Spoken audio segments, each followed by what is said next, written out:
Hi மக்களே, welcome to middle class கலி cricketers. Hi Prasad bro, hi Rohit. Hello hello. Hi bro, எப்படி இருக்கீங்க? நல்லா இருக்கு, எல்லாரும் நல்லா இருக்கு. ரோஹித் வந்து ரொம்ப நாள் கழிச்சு வந்திருக்காரு. ஆக்சுவலி ஒரு கெஸ்ட் தான் அவரு. முன்னாடியே நான் திருப்பி அவருக்கு இன்ட்ரோ கொடுக்குறேன். அவர் வந்து கிரிக் ஆக்சிஜன் ஒரு சேனல் தமிழும் வச்சிருக்காரு, இங்கிலீஷும் வச்சிருக்காரு. அண்ட் ஃபேன் கோட்ல கமெண்ட்ரிஸும் பண்றாரு லோக்கல் மேட்சஸ்க்கு, டொமஸ்டிக் மேட்சஸ்க்கெல்லாம். So let's welcome Rohit to our channel. இன்னைக்கு வந்து நம்ம ப்ரிவியூக்காக வந்திருக்கோம். ஃபர்ஸ்ட் டெஸ்ட் வந்து இந்தியா வின் பண்ணியிருக்காங்க. செகண்ட் டெக் இது சேப்பாக்ல. And Prasad bro early call சொன்னாரு, இவரு தான் அஸ்வின் தான் வந்து எப்படியும் இது man of the match, man of the series வாங்க போறாருன்னு. ஒன்னு நடந்துருச்சு, சீரீஸும் வாங்க போறாருன்னு தெரிய போகுது. அண்ட் செகண்ட் டெஸ்ட் வந்து 27 செப்டம்பர் நடக்குது கான்பூர்ல. கான்பூரை பத்தி பாத்தீங்கன்னா ஆக்சுவலி ஒரு 3 இயர்ஸா மேட்சே நடக்கல. இதுக்கு முன்னாடி நவம்பர் 2021 தான் லாஸ்ட் நடந்திருக்கு. நியூசிலாண்டோட ஆடி ஒரு டிராப் பண்ணாங்க நியூசிலாண்டு. அதுல பாத்தீங்கன்னா ஸ்பின்னுக்கும் பேஸ்க்கு ஈக்குவல் கான்ட்ரிபியூஷன் தான் இருந்திருக்கு. நியூசிலாந்துல வந்து ஜேமிசனும் சவுதியும் நிறைய விக்கெட்ஸ் எடுத்திருக்காங்க. இந்தியாவுக்கு பாத்தீங்கன்னா ரவீந்திர ஜடேஜா, அக்சர், அஸ்வின் இவங்கெல்லாம் தான் அதிகமா விக்கெட் எடுத்திருக்காங்க. பேசர்ஸ் வந்து உமேஷ் யாதவும் இஷாந்த் சர்மாவும் ஆடி இருக்காங்க. பட் இப்போ நமக்கு வந்து இன்னும் கூட குவாலிட்டி பேசஸ் இருக்காங்க. பும்ராலாம் ஆடுறாரு. And India no changes announce பண்ணிட்டாங்க. செகண்ட் டெஸ்டான ஸ்குவாடு ஏதாவது சேஞ்சஸ் இருக்கும்னு நினைக்கிறீங்களா பிளேயிங் 11ல? உங்களோட தாட் பிரசாத் ப்ரோ, நீங்க ஸ்டார்ட் பண்ணுங்க. அப்புறம் ஒரு லாஸ்ட் டைம் வந்து ஐ திங்க் நல்ல ஞாபகம் இருக்கு. அங்க நியூசிலாந்து வந்து இந்த 9 விக்கெட்ஸ்ல வந்து டிரா பண்ணுவாங்க லாஸ்டா. சோ இப்போ இந்தியன் டீம் கூட பாத்தீங்கன்னா இப்போ கண்டிஷன்ஸ் எல்லாம் பாத்தீங்கன்னா they're preparing for the world test championship, அந்த ஃபைனல்ஸ், அந்த பார்டர் கவாஸ்கர் டிராஃபி, அந்த மாதிரி தான் கண்டிஷன்ஸ் வச்சிருக்காங்க. ஏன்னா சென்னையிலே பாத்தீங்கன்னா வந்து it was not a completely turning track. இது வந்து ஒரு மாதிரி pace friendly track. 3 pace bowlers வச்சு ஆடினாங்க. சேப்பாக்லாம் ஆக்சுவலா 3 ஸ்பின்னர், இன்ஃபேக்ட் 4 ஸ்பின்னர்ஸ்லாம் வச்சு ஆடுவாங்க. பட் இது வந்து ஒரு பேஸ் ஃப்ரெண்ட்லி ட்ராக். அதே மாதிரி யூபில வந்து அவங்க எக்கனா ஸ்டேடியம்ல வைக்காம கான்பூர்ல வச்சிருக்காங்க. I think again it's going to be a pace friendly track which are actually very good signs. ஏன்னா they're preparing for the New Zealand series and also they're preparing New Zealand கூட India அடிச்சிருவாங்க. So they're preparing for the border gavaskar trophy and also the world test championship finals which is happening in Lords or wherever it is. So these are all very good signs for Indian cricket. Second test match na ஒன்னும் கிடையாது. அது ஒரு 3.5 days தான் முடிஞ்சிரும். அது வந்து India is going to win it anyway. And again first மேட்ச்ல எல்லாரும் அடிச்சாங்க. கில் செஞ்சுரி, அஸ்வின் செஞ்சுரி, ஜடேஜா ஒரு 80, அதுக்கப்புறம் வந்து பண்ட் செஞ்சுரி அடிச்சாச்சு. ஜெய்ஸ்வால் வந்து ஒரு இன்னிங்ஸ் 50 அடிச்சாச்சு. ரோஹித் அண்ட் விராட் மாட்ல. ஸோ இவங்க 2 பேருக்கு யாராவது ஒருத்தருக்கு ஃபர்ஸ்ட் இன்னிங்ஸ்க்கோ ஒருத்தருக்கு செகண்ட் இன்னிங்ஸ் போனா, ஒருத்தருக்கு செகண்ட் இன்னிங்ஸ் மாட்டினா நல்லா இருக்கும். And also as long as players like Bumrah and அஸ்வின்லாம் இருக்கும்போது சான்ஸே கிடையாது. It's going to be all the way India தான். Bangladesh has also been playing good cricket. அந்த ஹசன் மஹமூத் தான் நல்லா போட்டாங்க. அண்ட் தஸ்கின் அஹமட்லாம் ஒரு பிஸ்ட் அண்ட் பீசஸ் தான் நல்லா போட்டாங்க. பேட்டிங் தான் கொஞ்சம் கன்சிஸ்டன்சி இல்ல. அப்கோர்ஸ் ஷாண்டோ கொஞ்சம் நல்லா ஆடினாரு. பட் ப்ராமிசிங் சைன்ஸ் தான் ஒன்றும் seen. We are like a brand of cricket whatever India is playing with bowlers like Bumrah, Ashwin, Akash தீப்பும் நல்லா தான் போட்டாரு, சிராஜும் நல்லா தான் போடுறாங்க. ஸோ எல்லாரும் வந்து ஒரு த பெஸ்ட் டீம் அப்படின்னு சொல்லுவேன். The best test team and the best unbeatable test team in the home conditions. So அந்த மாதிரிலாம் இருக்கும்போது யூ கான்ட் பாவம் எக்ஸ்பெக்ட் எனி திங் ஃப்ரம் பங்களாதேஷ்லாம். So I think it's going to be India all the way. Maybe something first டெஸ்டே நான் early predict பண்ணேன். So second டெஸ்ட்டும் அதே மாதிரி ஆகிறதுக்கு நல்ல சான்சஸ் இருக்கு. பட் எனக்கு என்னன்னா ஐ டோன்ட் திங்க் இந்தியா வந்து ஓவர் கான்ஃபிடென்ட் ஆவாங்க. ஸோ அதே அந்த ரெஸ்பெக்ட், அதே அந்த டெம்பரமெண்டோட ஆடினா it's going to be India all the way. Squad சேஞ்சஸும் அண்ட் டீம் சேஞ்சஸ் கண்டிப்பா இருக்காது. மேபி குல்தீப் யாதவ் வரலான்னு நான் சொல்லுவேன். But since India is preparing for the longer PGT and New Zealand testnala, they'll play all these three pacers தான் ஆடுவாங்க. அங்க எங்க ஷப்ராஸ் கான் ஆர் த்ரூ ஜூர் எல்லாம் கொண்டு வரலான்னு பார்த்தா சான்ஸே இல்ல. So 99% India will be playing with the same team and it's going to be India all the way. I expect some kind of fighting from Bangladesh time. அவ்வளவுதான். ஓகே ரோஹித், உங்களோட தாட்ஸ்? பிரசாத் ப்ரோ சொன்ன மாதிரி பாத்தீங்கன்னா கண்டிப்பாவே I agree with most of his points. எனக்கு தெரிஞ்ச வரைக்குமே பாத்தீங்கன்னா 90% அவங்க அதே 11 தான் போவாங்க அப்படின்னு தோணுது. ஏன்னா அவர் சொன்ன மாதிரி தான் பாத்தீங்கன்னா அஸ்வின் பர்ஃபார்ம் ஆயிட்டாரு. ஜஸ்பிரீத் பும்ரா பத்தி நமக்கு டவுட் எதுவும் இல்ல. சிராஜுமே வந்து பாத்தீங்கன்னா நல்ல பேஸ் பேட்டரி இருக்கு இந்தியாவுக்கு. பாஸ்ட் ஒரு 3-4 இயர்ஸா பாத்தீங்கன்னா நல்ல பேஸ் பேட்டரி மெயின்டைன் பண்றாங்க. அண்ட் அட் தி அதர் பாத்தீங்கன்னா ரொம்ப நாள் சுப்மன் கில் வந்து நம்பர் 3 டெஸ்ட்ல ஏன் ஆடுறாரு அப்படின்ற கொஸ்டின் நிறைய ரைஸ் ஆச்சு. சோ அவருமே வந்து பாத்தீங்கன்னா ஒரு 100 அடிச்சாரு. சோ அதோட அந்த ஒரு கிரிட்டிக்ஸுமே அவர் வந்து கொஞ்சம் கொஞ்சம் தள்ளி வச்சாரு அப்படின்னு சொல்லலாம். அண்ட் அது தவிர்த்து பாத்தீங்கன்னா இன்னும் 2 வந்து கண்டிப்பாவே as far as bowling is concerned ரொம்ப ரொம்ப கான்ஃபிடண்டா ஆடி இருக்காங்க. So most of the you know boxes are been ticked அப்படின்னு சொல்லலாம். ரிஷப் பந்த் ஒரு கம்பேக் செம 100 ஆக்சுவலி. ஸோ இந்த மாதிரி நிறைய நல்ல விஷயங்கள் இந்தியாவுக்கு இருந்திருக்கு. அண்ட் மூவிங் அஹெட் பாத்தீங்கன்னா yes, definitely நியூசிலாந்து சீரிஸ் இருக்கு. And New Zealand series I think India will definitely emerge as winners moving ahead. But definitely பாத்தீங்கன்னா having the world test championship final in context நமக்கு நிச்சயமாவே வந்து பார்டர் கவாஸ்கர் டிராஃபி ஒரு இம்பார்ட்டன்டான ஒரு role play பண்ணும். So அந்த விதத்துல பார்த்தா கண்டிப்பா வந்து அதை நோக்கி ப்ரிப்பேர் பண்ணுவாங்க. பிரசாத் ப்ரோ சொன்ன மாதிரி பாத்தீங்கன்னா விக்கெட்ஸுமே வந்து கொஞ்சம் பேஸ் ஃப்ரெண்ட்லி தான் இருந்தது. ஏன்னா டிபிக்கல் ஷேப் ஆஃப் விக்கெட் மாதிரி இல்ல. இன்ஃபேக்ட் கண்டிஷன்ஸ்மே வந்து ஒரு மாதிரி ஓவர் காஸ்டா தான் இருந்தது டே 1ல பாத்தீங்கன்னா. சோ அதை நல்லாவே யூஸ் பண்ணாங்க பங்களாதேஷ் போல. எனக்கு பங்களாதேஷை பொறுத்த வரைக்கும் இன்ஃபேக்ட் ஷாண்டோ கூட after the game post match presentation என்ன சொல்லியிருந்தாங்கன்னா எங்களுக்கு ஹியூஜ் பாசிட்டிவ் என்னன்னா டே 1ல வந்து இனிஷியல் செஷன்ஸ்ல நாங்க 3 விக்கெட்ஸ் எடுத்தோம். அது எங்களுக்கு பெரிய பாசிட்டிவ், ஒரு பெரிய கான்பிடன்ஸ் கொடுத்துச்சு அப்படின்ற மாதிரி சொன்னாரு. சோ அந்த விதத்துல பங்களாதேஷை பொறுத்த வரைக்கும் எனக்கு என்ன தோணுதுன்னா அவங்க நல்லாவே ஃபைட் பண்றாங்க. பட் அந்த ஃபைட் பண்றத வந்து செஷன் ஆஃப்டர் செஷன் இப்ப நீங்க இந்தியா மாதிரி ஒரு டீம் நீங்க பீட் பண்ணணும்னா நீங்க ஒரு செஷன் இல்ல 2 செஷன் வின் பண்ணா பத்தாது. You have to win consistently and you have to keep them constantly under pressure. அப்பதான் உங்களால இந்தியன் டீம் மாதிரி ஒரு டீம் பீட் பண்ணோம்னா அந்த ஒரு கன்சிஸ்டன்சி வேணும். சோ அந்த விதத்துல Bangladesh will look to fight harder, win more sessions. So ராகுல் டிராவிட் கூட பாத்தீங்கன்னா எப்பவுமே சொல்லுவாரு take 1 session at a time அப்படின்ற மாதிரி. சோ பங்களாதேஷ் அதான் அடுத்த டெஸ்ட்ல கண்டிப்பா பண்ண பார்ப்பாங்க அப்படின்னு தோணுது. And coming back to team combination, Prasad bro சொன்ன மாதிரி moving towards the Border Gavaskar trophy and the world test championship final pace battery கொஞ்சம் பெட்டர் பண்ண பார்ப்பாங்க. அண்ட் மோஸ்ட் இம்பார்ட்டன்ட்லி என்னுடைய பர்சனல் ஒப்பீனியன் என்னன்னா world test championship India qualify ஆன 2 வேர்ல்ட் டெஸ்ட் சாம்பியன்ஷிப்லயுமே ரவிச்சந்திரன் அஸ்வினை பாத்தீங்கன்னா 11ல ஆடல. சோ இந்த வாட்டியாவது at least without having the conditions into perspective, ஏன்னா ரவிச்சந்திரன் அஸ்வின் மாதிரி ஒரு போலருக்கு பாத்தீங்கன்னா அவ்வளவு திங்கிங் போலர் அவரு. சோ அவருக்கு வந்து கண்டிஷன்ஸ் பெருசா மேட்டர் ஆகாது அப்படின்றது என்னுடைய ஒரு ஒப்பீனியன். சோ அதனால கண்டிப்பாக அவர் 11ல ஆடினாலே வந்து பாத்தீங்கன்னா most of the issues solve ஆகும் அப்படின்றது என்னோட தாட் ப்ராசஸ். ஓகே, நான் ஒரு சின்ன கொஸ்டின் மட்டும் 2 பேர்கிட்ட வைக்கிறேன். எதுக்காக அப்படின்னா இப்போ குல்தீப் யாதவ் வெளியே இருக்காரு, அக்சர் பட்டேல் வெளியே இருக்காரு. எங்கேயாவது ஒரு பேசரை உட்கார வச்சுட்டு மேபி சிராஜ் வந்து கண்டினியூஸா ஆடிட்டு இருக்காரு, இந்தியாவுக்கு எல்லா சீரீஸ்க்கும் கூட கூட்டு போறாங்க பண்றாங்க. ஆகாஷ்தீப் நல்லதா பண்ணியிருக்காரு. சிராஜுக்கு ஏதாவது ரெஸ்ட் கொடுத்து ஒரு எக்ஸ்ட்ரா ஸ்பின்னர் எடுத்துட்டு வர வாய்ப்பு இருக்கு. ஏன்னா நான் சொன்ன மாதிரி 2021 அந்த கான்பூர்ல விளையாடுறப்போ 3 பேர்ல ஆடி இருக்காங்க, Axar Patel, Jadeja and Ashwin. So third spinner வரதுக்கு ஏதாவது சான்ஸ் இருக்கா பிளேல? என்ன நினைக்கிறீங்க? Maybe in place of Siraj இல்ல ஆகாஷ்தீப். ஏன்னா இன்னொன்னு என்னன்னா அஸ்வினும் ஜடேஜாவும் அந்த அளவுக்கு பேட்ல வேற கான்ட்ரிபியூட் பண்ணிட்டாங்க. ஸோ அவங்கள யாராவது ஒருத்தர் சும்மா ரெஸ்ட் கொடுக்க கூட சான்ஸ் இல்லைன்னு தோணுது. ஏன்னா ரொம்ப சீரியஸா தான் எடுத்து ஆகணும். வேர்ல்ட் டெஸ்ட் சாம்பியன்ஷிப் ஃபைனல்ல நம்ம போனோம்னா எல்லா சீரீஸையுமே சீரியஸா எடுத்து தான் ஆடி ஆகணும். ஸோ அவங்க 2 பேரை ரெஸ்ட் பண்ணுவாங்கன்னு தோணல. மேபி எங்கேயாவது ஆகாஷ்தீப் இல்ல சிராஜ் ரெஸ்ட் பண்ணி ஏதாவது சேஞ்ச் பண்ண வாய்ப்பு இருக்கா? பேட்டிங் ஆர்டர் அப்படிதான் இருக்க போகுதுன்னு நினைக்கிறேன். ஒரே ஒரு ஸ்லாட்னா எனக்கு குல்தீப் இல்ல அக்சருக்கு கொஞ்சம் டெம்டேஷன்ஸ் இருக்கு. மேபி அவங்களுக்கு எங்கேயாவது சான்ஸ் கொடுத்து பார்க்கலாமா அப்படின்னு சொல்லி நீங்க என்ன நினைக்கிறீங்க?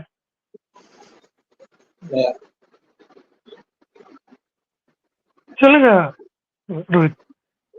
ப்ரோ அதான் ப்ரோ என்னை பொறுத்த வரைக்கும் நீங்க வந்து ஐதர் ஆஃப் நீங்க ஆகாஷ்தீப் ஆர் சிராஜ் உட்கார வைப்பீங்களா அப்படின்னு கேட்டீங்க. பட் என்னோட ஒப்பீனியன்னா நான் கம்ப்ளீட்லி ஆப்போசிட்டா போறேன். நான் ஜஸ்பிரீத் பும்ராக்கு பாத்தீங்கன்னா ரெஸ்ட் கொடுப்பேன் கண்டிப்பா. ஏன்னா ஏன்னு பாத்தீங்கன்னா அவர் வந்து இந்தியாவோட ஒரு எக்ஸ் ஃபேக்டர்.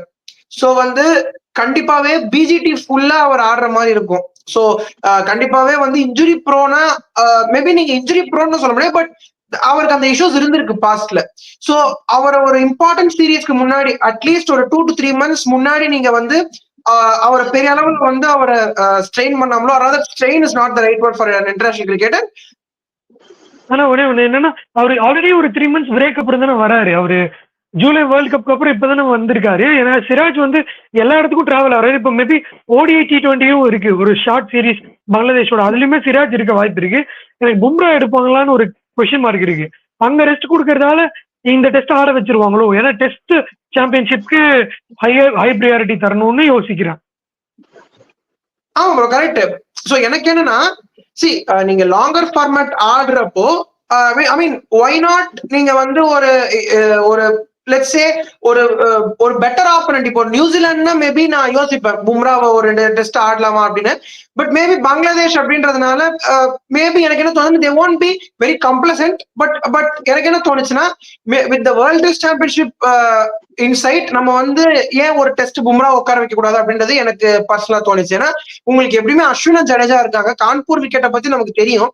இதுக்கு முன்னாடி பாத்தீங்கன்னா மோஸ்ட்லி டர்னர்ஸா தான் இருந்திருக்கு. சோ மேபி விக்கெட்டை பார்த்துட்டு ஒரு டெசிஷன் எடுப்பாங்க அப்படின்னு தோணுது. அண்ட் மோர் இம்பார்ட்டன்ட்லி பாத்தீங்கன்னா சிராஜ் சூப்பரா யூஸ் பண்ணாரு. இன்ஃபேக்ட் ரோஹித் சர்மாவோட கேப்டன்சி வந்து ரொம்ப பேசப்படல அப்படின்னு நினைக்கிறேன் இந்த ஒரு டெஸ்ட் மேட்சை பொறுத்த வரைக்கும்.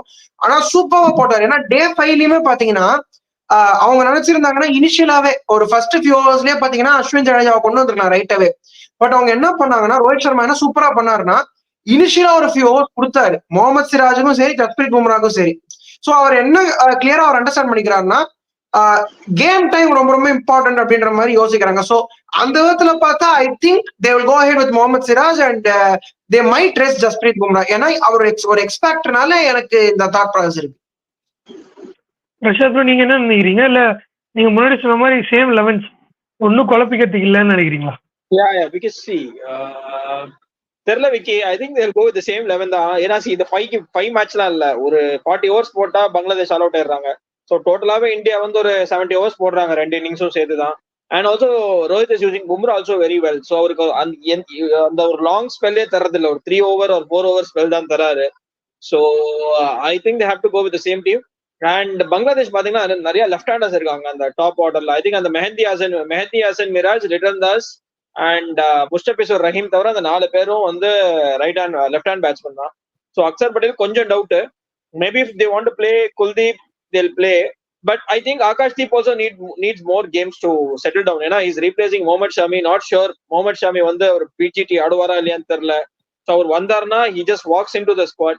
But அப்படி இல்லாட்டி you need to give more games to Akashdeep. Jasprit Bumrah I think he will play. I don't know, maybe அவர் ரோஹித் சொன்ன மாதிரி he may not play also, but I want him to play because maybe New Zealand கூட I think 2 test ஆடுறாங்களா, 3 இல்ல maybe 3 நினைக்கிறேன் bro. Maybe New Zealand கூட conditions will be very different because New Zealand will play pace well. So அவங்களுக்கு ஃபுல்லா spinning conditions கொடுத்துட்டு அங்க வேணா ஒரு கேம் உட்கார வைக்கலாம் தவிர I think here Bumrah will play. ஏன்னா 3 டேஸ் ஆடுறது இல்ல. லாஸ்ட் மேட்சே வந்து இந்தியா நினைச்சிருந்தாங்கன்னா 3rd டேல முடிச்சிருக்கலாம். பட் அவங்க சும்மா அந்த 4th டே அவங்க எக்ஸ்ட்ராலாம் ஆடி கொஞ்சம் 4th டே எடுத்துட்டு போனாங்க. So I think it's going to be the same 11. Maybe against New Zealand, India will go with 3 spinners and 2 pace bowlers. So with Bangladesh, it will be the same 11 according to me. If there is a change, fine. Okay, அப்புறம் red பால் முடிஞ்ச அப்புறம் white ball சீரிஸும் இருக்கு. Maybe அதை பத்தி நம்ம இந்த test match முடிஞ்சதுக்கு அப்புறம் கூட கவர் பண்ணலாம்னு நினைக்கிறேன். அண்ட் இந்தியாவுக்கு கண்டினியூஸா இதுக்கு மேல மேட்சஸ் இருக்கு. நமக்கும் வீடியோஸ் கண்டினியூஸா இனிமே வரும். ஸோ சப்ஸ்கிரைப் பண்ணி வச்சுக்கோங்க, ஃப்ரெண்ட்ஸ்க்கும் ஷேர் பண்ணுங்க. ஃபைனல் தாட்ஸ் ஏதாவது சொல்லணும்னா சொல்லுங்க, இல்ல முடிச்சுக்கலாம். Yeah, Women's T20 World Cup is also coming. So Octoberல வந்து India is playing against New Zealand. So அதான் நல்லா ஆடும். ஏஷியா கப் வேற women's they lost to Sri Lanka I think for the first time in the finals. So second time in the finals, first time they have lost to Sri Lanka. So அது வந்து கண்டிப்பா மைண்ட்ல இருக்கும். And India should play well against Indian women should play well. Apart from that, நம்ம men's cricket இன்னொரு next 3 டே test match வருதுல, India Bangladesh ஆடுறாங்களே கான்பூர்ல, அது ஒன்னும் இருக்கும். அதுக்கப்புறம் இந்தியா தேர் பிளேயிங் T20, அங்கெல்லாம் ஜாலியா இருக்காங்க. இன்னும் ஸ்குவாட் அனௌன்ஸ் பண்ணல, பட் இவனுங்க ஜாலியா ருத்ராஜ் கேக்வாட தூக்கி ரெஸ்ட் ஆஃப் இந்தியா கேப்டனா போட்டாங்க, which means he'll not be available for selection. So பாவம் அவரு என்னதான் ப்ரூவ் பண்ணாருன்னா, ப்ரூவ் பண்ணி ஏனே தெரியல. பாவம் அவர்லாம் ரெஸ்ட் ஆஃப் இந்தியா போட்டாங்கன்னா இங்க கூப்பிட்டா வர முடியாதா என்ன? இல்ல அவர் கேப்டனா இருக்காருல்ல. இல்ல இப்ப கில்லும் அப்படிதான் இந்தியா ஏக்கு கேப்டனா இருந்தாரு, அப்புறம் இங்க வந்துட்டாரு வேர்ல்ட் கப். இங்க லுக்ஸ் வெரி அன்லைக்லி. கிரேட் ஃபேக்டர்னா Ajinkya Rahane is the captain of Mumbai. So நல்லா இருக்கும் அந்த இரானி டிராஃபி. சாய் சுதர்ஷன் நம்ம தமிழ்நாடு டீம்ல இருந்து போட்டிருக்காரு. இந்த சாய் கிஷோர்லாம் சான்ஸ் தரலாம். He's been very good. He's been among wickets. நல்லா போடுறாரு சாய் கிஷோர். ஏன் அவர் எடுக்கலன்னு தெரியல. இந்திரஜித் நல்லா ஆடினாரு. அன்பார்ச்சுனேட்லி அவருக்கு ஒரு இன்ஜுரி. ஸோ சாய் கிஷோர்லாம் எடுக்கலாம்னு நினைக்கிறேன். I don't know why they're dropping. Probably selectors may have to relook. ஏன்னா அந்த சரஞ்ச் ஜெயின்லாம் ஆடுறாரு அங்க. But I think is much better bowler than most of them there. So closing thoughts ஒன்றும் இல்லை. மோர் தென் இந்த இன்டர்நேஷனல் கேம்ஸ், இந்த domestic tournaments, இந்த குரீப் ட்ராஃபி நல்லா இருந்தது. அதுக்கப்புறம் இந்த Irani trophy, I'm looking forward for the Irani trophy also. And of course Bangladesh India கண்டிப்பா பார்க்கணும். ஐ திங்க் அந்த கோலி ஒரு ரோஹித் யாராவது செஞ்சுரி அடிச்சா ரொம்ப நல்லா இருக்கும். ஃபேன்ஸ்க்கும் அது ரொம்ப சந்தோஷமா இருக்கும். So let's see, let's hope for the best and பார்ப்போம். எப்போ 27th ஆரம்பிக்குதா? 27th ஃப்ரைடேல. ஸோ மண்டே க்ரௌட் வராது. ஸோ சண்டே வந்து 3rd டே, அன்னைக்கே முடிச்சிருவாங்க இந்தியா. ரோஹித், உங்களோட ஃபைனல் தாட்ஸ்? ப்ரோ அதான் டு ஸ்டார்ட் திங்ஸ், கண்டிப்பா வந்து second test hopefully India will once again have a comfortable victory அப்படின்றது தான் நம்மளோட thoughts before the game. And yes, நீங்க சொன்ன மாதிரி பாத்தீங்கன்னா ரொம்ப நாளா வந்து இன்டர்நேஷனல் கிரிக்கெட் இல்லாம ஒரு மாதிரி போரிங்கா தான் இருந்து அப்படின்னு சொல்லலாம் இந்தியா ஸ்ரீலங்கா சீரிஸ்க்கு அப்புறமே பெருசா. பட் இப்ப நல்லா போயிட்டு இருக்கு. இங்கிலாந்து ஆஸ்திரேலியா சீரிஸ் நல்லா போயிட்டு இருக்கு. இப்ப பாத்தீங்கன்னா இன்னொரு பக்கம் இந்தியா பங்களாதேஷ் வருது, அடுத்து இந்தியா நியூசிலாந்து ஆடுறாங்க. இன்னும் கொஞ்ச நாள் பாத்தீங்கன்னா பிக் பேஷ் வந்துடும். அதுக்கப்புறம் நமக்கு லைனா பாத்தீங்கன்னா கிரிக்கெட்டிங் ஆக்ஷன் இருந்துட்டே இருக்கு. சோ அந்த இதுல பாத்தீங்கன்னா கண்டிப்பாவே டு ஆல் வியூவர்ஸ் நம்ம சேனல் சப்ஸ்கிரைப் பண்ணிக்கோங்க. And most importantly going ahead, கண்டிப்பாக cricketing action ahead of us. So Prasad bro சொன்ன மாதிரி ஃபைனல் தாட்ஸ் பாத்தீங்கன்னா கண்டிப்பாவே விராட் கோலி ஆர் ரோஹித் சர்மா கண்டிப்பா யாரா ஒருத்தங்க ரன் அடிச்சாவது நமக்கு சந்தோஷமா இருக்கு. ஏன்னா with the bigger picture in prospect நமக்கு வந்து கண்டிப்பாவே 2 பேர்ல ஒருத்தங்க அட்லீஸ்ட் ஃபார்ம்ல இருக்கிறது அப்படின்றது வந்து நமக்கு தேவைப்படும். And if both of them are இந்த ஃபார்ம், நம்ம கண்டிப்பா it's an icing on the cake. அண்ட் நானுமே வந்து முன்னாடி மாதிரி இப்போ என்ன சொல்றேன், இந்த மேட்ச்ல வந்து ஜடேஜாவோட கை ஓங்கும் அப்படின்னு நினைக்கிறேன். ஏன்னா அவரு நார்த் இந்தியன் பிச்சர்ஸ்ல ரொம்ப நல்லாவே பண்ணியிருக்காரு. கான்பூர்லயும் நான் அந்த இதை எடுத்து பாக்குறேன். செகண்ட் அதாவது 4th இன்னிங்ஸ்ல அக்ஷர் அண்ட் ஜடேஜா தான் அஸ்வினை விட நிறைய விக்கெட் எடுத்திருந்தாங்க. So Jadeja player to look out ஃபார்னு நினைக்கிறேன் நான். அண்ட் முன்னாடி நான் ஸ்டார்ட் பண்ண மாதிரி தான் சொல்லி ஃபினிஷும் பண்றேன். நிறைய கிரிக்கெட்டிங் ஆக்ஷன்ஸ் இருக்கு. இந்தியாவுக்கும் கண்டினியூஸ் மேட்சஸ் இருக்கு, இன்டர்நேஷனல் ஃபிக்சர்ஸ் இருக்கு, உமன்ஸ் வேர்ல்டு கப் இருக்கு. அப்புறம் நம்ம ஐபிஎல் கவர் பண்ணணும். நம்ம லைவ் வரப்பெல்லாம் அதை பத்தி கேட்டுக்கிட்டே இருக்காங்க. ரிட்டன்ஷன்ஸ் பத்தி பேசுங்க. எப்போ வந்து ஐபிஎல் போர்ட்ல இருந்து கன்ஃபார்மா இத்தனை பிளேயர் ரிட்டன்ஷன் அப்படின்னு அனௌன்ஸ் பண்றாங்களோ அப்பவே ஒரு லைவோ இல்ல ப்ரீ ரெக்கார்டோ அண்ட் மார்க் ஆக்ஷன் கேக்குறாங்க, டிராஃப்ட் பிளேயர்ஸ் கேக்குறாங்க. அதெல்லாம் ரொம்ப இன்ட்ரெஸ்டா இருக்கும். நீங்க டிராஃப்ட் வந்து ப்ரீ ரெக்கார்டட் பண்ணி பண்ணுங்க. ஒரு 4 பேர் சேர்ந்துக்கிட்டு 4 டீம் எடுத்து யாருக்கு பிடிச்சிருக்குன்ற மாதிரி போல் வைங்க. அதெல்லாம் இன்டராக்டிவா இருக்கும், நிறைய ரீச் ஆகும்னு ஆடியன்ஸ் சஜஸ்ட் பண்றாங்க. ஸோ நம்ம ஐபிஎல்லோட அந்த நியூஸஸ்லாம் லைம் லைட்க்கு வரப்ப கண்டிப்பா இதெல்லாம் கண்டினியூ பண்ணலாம். அவங்க கேட்டிருக்க எல்லா வீடியோஸும் பண்றோம். அது வரைக்கும் சப்ஸ்கிரைப் பண்ணி வச்சுக்கோங்க. உங்களை எங்கேஜா வச்சுக்க முடிஞ்ச வரைக்கும் ட்ரை பண்றோம். அண்ட் வீக்கெண்ட் லைவ் வரும். ஃபர்ஸ்ட் டே முடிஞ்சதும் அன்னைக்கு ரிவ்யூல வந்து உங்களை மீட் பண்றோம். அது வரைக்கும் உங்க எல்லாருக்கிட்ட இருந்து bye, good night. Thank you, good night.